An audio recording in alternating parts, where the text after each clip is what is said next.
सोनू भैया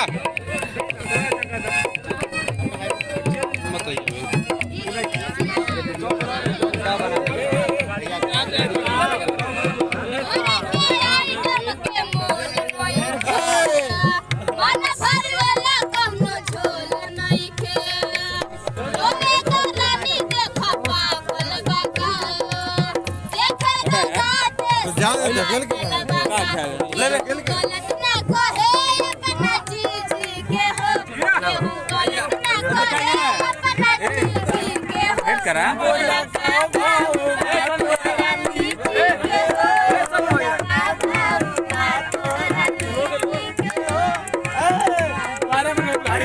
पैसा था पूछ। अरे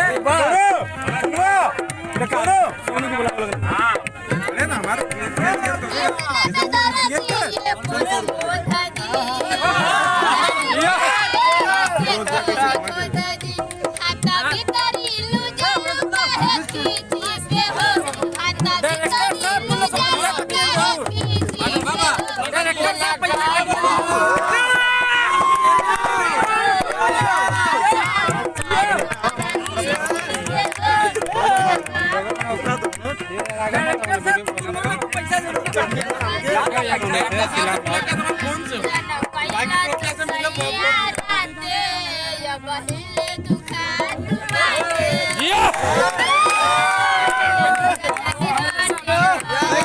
भैया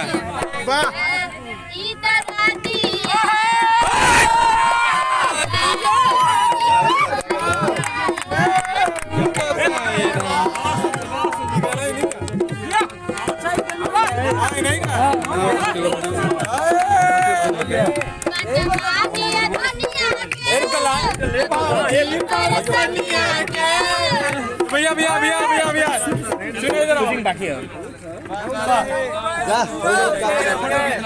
हाँ हो गया। ये देखिए इन लोगों ने कितना प्यारा सॉन्ग गाया, बहुत अच्छा। प्रमोद जी का सारा गाना गाया और बहुत अच्छा लगा। इस समय हम लोग बनारस और सोनभद्र के बीच में हैं और प्रेम की सौगंध फिल्म की शूटिंग कर रहे हैं।